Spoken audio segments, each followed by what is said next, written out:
हरियाणा के मुख्यमंत्री नायब सिंह सैनी गुरुद्वारा श्री नागा साहिब पहुंचे। पंजाब और हिमाचल में बाढ़ प्रभावितों के लिए की अरदास। उन्होंने प्रदेश की सुख शांति के लिए अरदास की।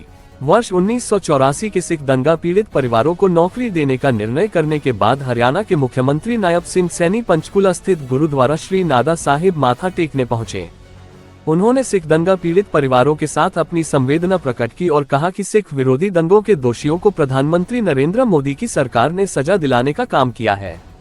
मुख्यमंत्री ने इस अवसर पर पत्रकारों से बात करते हुए कहा कि कल विधानसभा सत्र का समापन हुआ है। सत्र के दौरान हमारे विपक्ष के साथियों ने जो मुद्दे उठाए थे उनका उचित जवाब उन्हें दिया गया है। गुरु तेग बहादुर जी के 350वें प्रकाश उत्सव को भव्य तरीके से मनाने का प्रस्ताव पूरी विधानसभा सत्र ने सर्वसम्मति से पास किया है। पंचकूला से पत्रकार सुरिंदर चौहान की रिपोर्ट।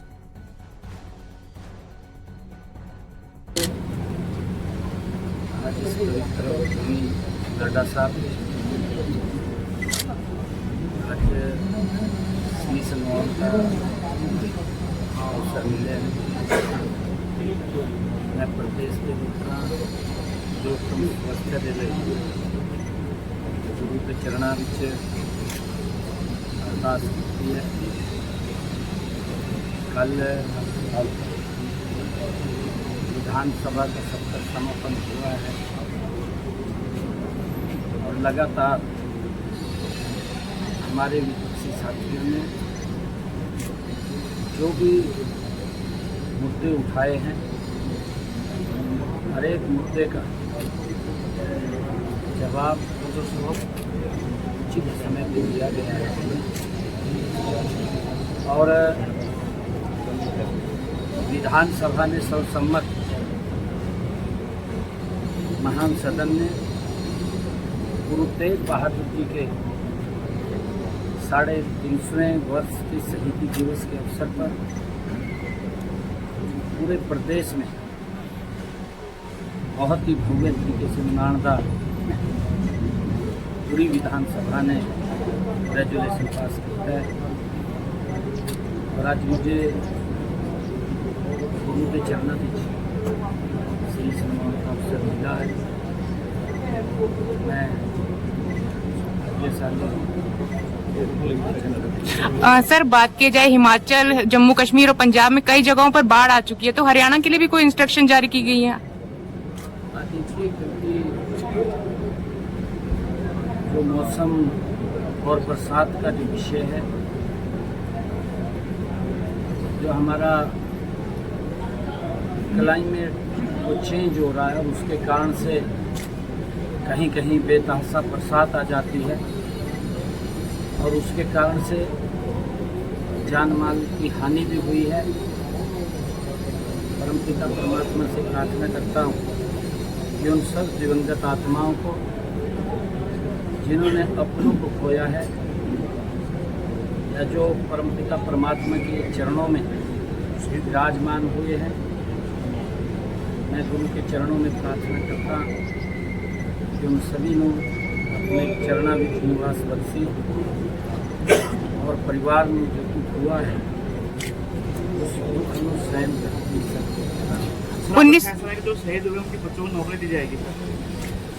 देखिए, गुरु तेग बहादुर जी का 350वां शहीदी वर्ष हम मना रहे हैं और हमने ये निर्णय किया है देश के प्रधानमंत्री आदरणीय मोदी जी जब से सत्ता में आए हैं, पहली बार कि इतना बड़ा जो एक टारगेटेड तरीके से नरसंहार हुआ था और उसकी फाइलें भी दबा दी गई थी, फाइल भी दब गई थी। आदरणीय मोदी जी ने उस फाइल को निकाल करके जो दोषी व्यक्ति है उसको सलाखों के पीछे पहुंचाने का काम आदरणीय मोदी जी ने किया है और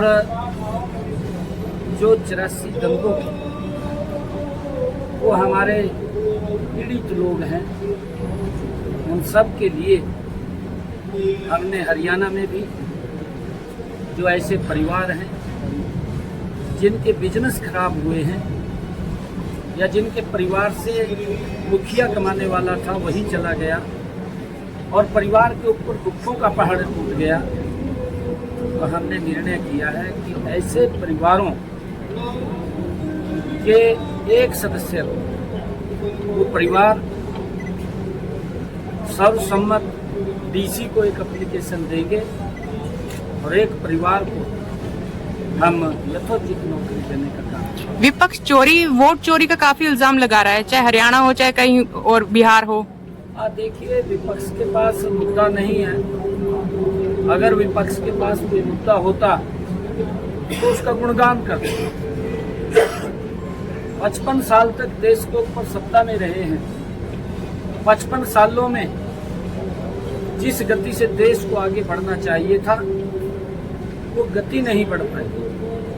धीरे धीरे करके कांग्रेस की सरकार ने भ्रष्टाचार, घोटाले, देश में अव्यवस्था और देश में आपसी भाईचारा भी कांग्रेस की सरकार में लगातार वो कम होता चला गया और उसका परिणाम है, उसके दुष्परिणाम निकले।